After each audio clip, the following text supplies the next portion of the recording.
It's Christmas time, and here's all the Amazon must-haves you need on your Christmas list this year.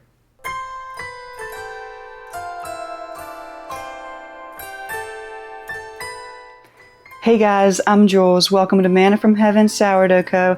And today on the channel, I'm going to be going over my top 10 Amazon must-haves to put on your Christmas list this year. We just came through Black Friday and Cyber Monday's coming up, and I wanted to give you all my top 10 must-haves. Plus, number 10 is something I've been gatekeeping from you all for quite some time, but I highly recommend it in these upcoming winter months. So stay tuned to the end to see what that is, but let's get started.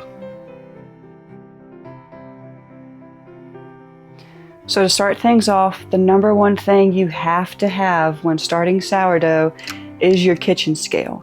This is something that almost every sourdough recipe uses as kitchen scale. Every once in a while, you'll find some that uses measuring cups or measuring spoons, but for the most part, almost all of the sourdough recipes that I use uses the metric system, which requires a scale.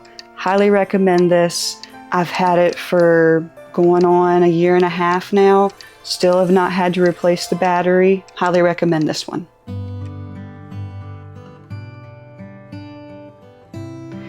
Number 2 on the list for me is a Spurtle. It's pretty much just a wooden spatula, except it's skinny. I had a friend who told me I needed this when I first got started, and I didn't really believe her, but then I got it, and it's a game changer when it comes to mixing your starters. Way better than the rubber spatulas because it's not as flimsy and does a really good job at mixing your flour and starter and water really well, and I highly recommend it. Number 3 on the list is a dough whisk. This thing is great for mixing your dough if you're not a fan of getting your hands too messy. I usually, for recipes, like to start off using this because it mixes everything well, and then I have to finish off with my hands to make sure I get those tiny bits that may be left of the flour. But this thing gets the job done when you first start off, and I think it's a great product for you to have.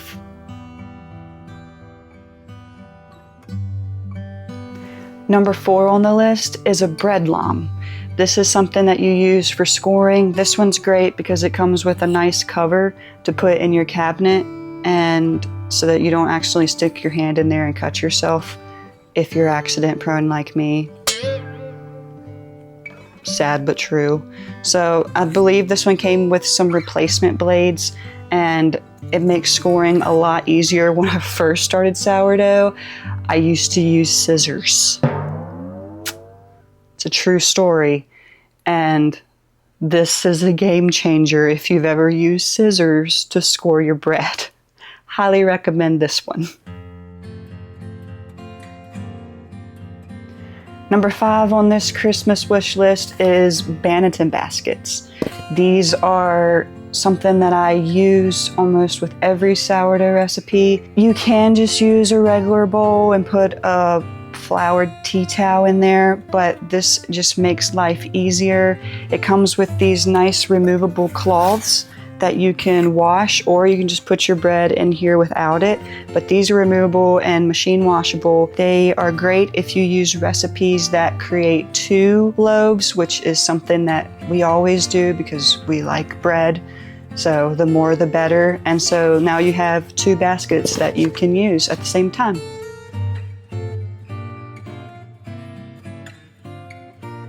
Number 6 on the list is a baking mat. You may have seen me use this a lot in my videos. I typically use this because in the kitchen I tend to be messy.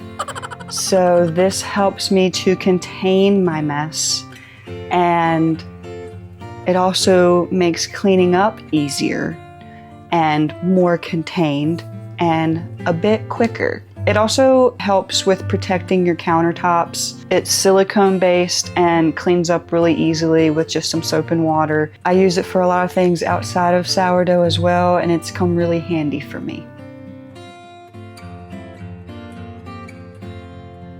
Number 7 on the list for me is a bread sling. This one is very nice because it comes with pretty much like a slap bracelet to keep it rolled up in your drawer, and then you just unroll it, and it is used in your Dutch oven in place of parchment paper, which helps cut down on not only waste, but also cost. If you're trying to save a few bucks, this is, I mean, it can be baked with bread, so it's, you know, up to 500 degrees or more. It's also silicone, and it is perfect for trying to cut out on waste and cost with parchment paper.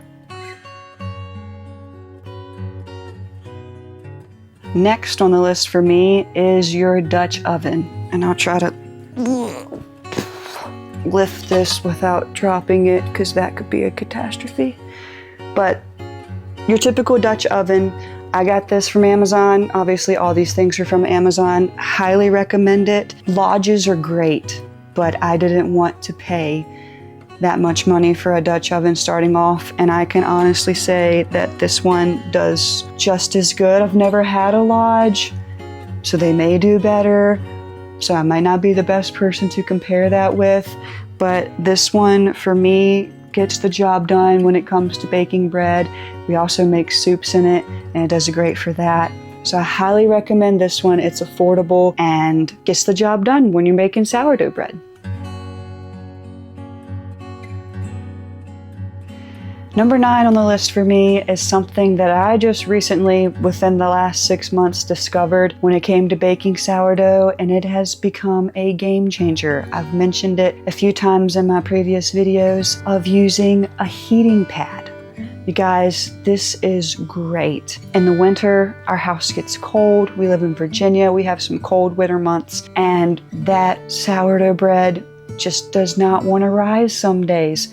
But if you put this underneath your bowl or your pan or whatever you're making, whether it's dinner rolls, whether it's bread, whatever it is that needs to rise, or your sourdough starter, you put this underneath of it and it just gives it a little boost of heat, and it is perfect, cost efficient, and a game changer. This tip came from, I think it was that sourdough gal over on Instagram, and let me tell you, it has changed the time when it comes to baking sourdough for me. Highly recommend you getting yourself, if you don't already have it, getting yourself a heating pad. All right, you guys, number 10 on the list is what I've been gatekeeping from you all since I've started this sourdough channel, and it's mainly because I wanted to save it for when these winter months came. We all know that our sourdough starters are our babies, and what do babies need? They need a sourdough home. This thing is amazing. Last year, before I started the channel, I was struggling with my starter. This was before I knew about the heating pad trick. And I was struggling to get my starter to become active and bubbly. My bread wasn't turning out because it was so cold, and the rise time for my starters was taking like 12 hours, and I got so fed up, and I heard about the Sourdough Home, and I thought it was hilarious and cute, and I bought it because I was like, if it makes a difference in my bread, then it's gonna be worth it, and it has been the absolute best thing that I've purchased when it comes to sourdough starters. Let's go to the kitchen and I'll show you how it works.